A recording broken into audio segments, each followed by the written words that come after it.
nga adunay Halloween, di gyud mawaka nato ang muhala buwak sa mitlaliwan natong mahal sa kinabuhi. Mao nga dako gyud ang papel sa mga florist panahon nga adunay okasyon nga sama niini.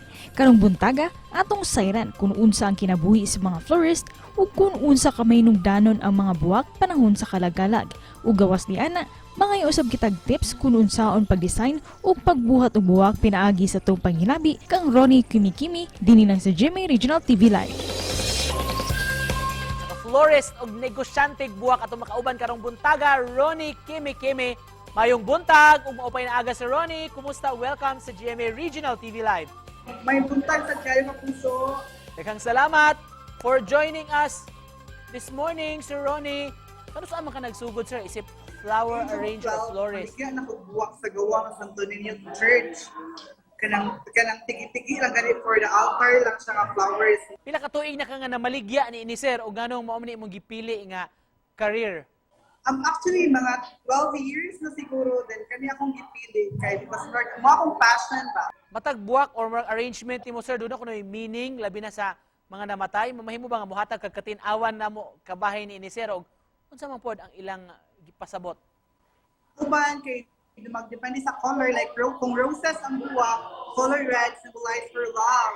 Mas ganan sila kung puti, mostly sa mga Chinese clients na mo, ganan sila og white for the kanang peace of mind ba. Yeah, kung ayaw ka na sunflower, from the word sunflower, from shiny, sunflower is a shiny, di ba? So muna nga, uban kay gusto ko kanang if after the rain, na-adjoy sun. Mamahimo ba, Sir Ronnie, nga tudluan mi nimo or hatagan mi nimo tips sa pag-decorate o pag-arrange yung mga flowers? Nga, pwede na dyan kaayo, pero po parehan ang uban nga. Gusto lang mag-DIY o kanang uban sa ilang mga pinalangga nga wala sa mga kuan. Like, willing na dyan kayo tamong teach na magsugod na gid sila sa pag. First thing to do is una sa sila magsugod, ila dyan i-complete ilang materials for mabuhat nila tayo ng ilang gusto. Kaya before dyan nila i-think sa nila kung unsa ang ilang gustong buhaton, like kung ilang gusto na mabuhat. Or i-mindset nila ba kung ilang gusto na mabuhat for that occasion. So, sa ka mahinungdanon kining pagpamiligya o buwak labi na ng panahon sa kalag-kalag? Importante gid kaayo na maligya sa buwak sa kalagalag since season po siya, then dili kami ang mga namaligya ang mudugol sa mga client.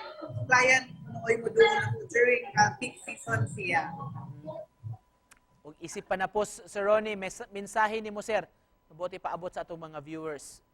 Tinangot nga kanang dili man tinuod tanan makaadto sa mentoring fan, pwede naman siguro ta like maghalan flowers sa ilang altar, like pwede ra pud kayo ta kanang akong advice ra jud nila kay pwede rin sa nila pamisahan, like, especially kanang mga OFW na to nga mga viewers nga naa sa Lagyo, kaya dili nila maadto ang ilang mga pinalangga ana sa mga mentoring fan. Alright, daghan kay salamat, sir, for joining us this morning. Pagpaabot sa tips sa atong mga viewers.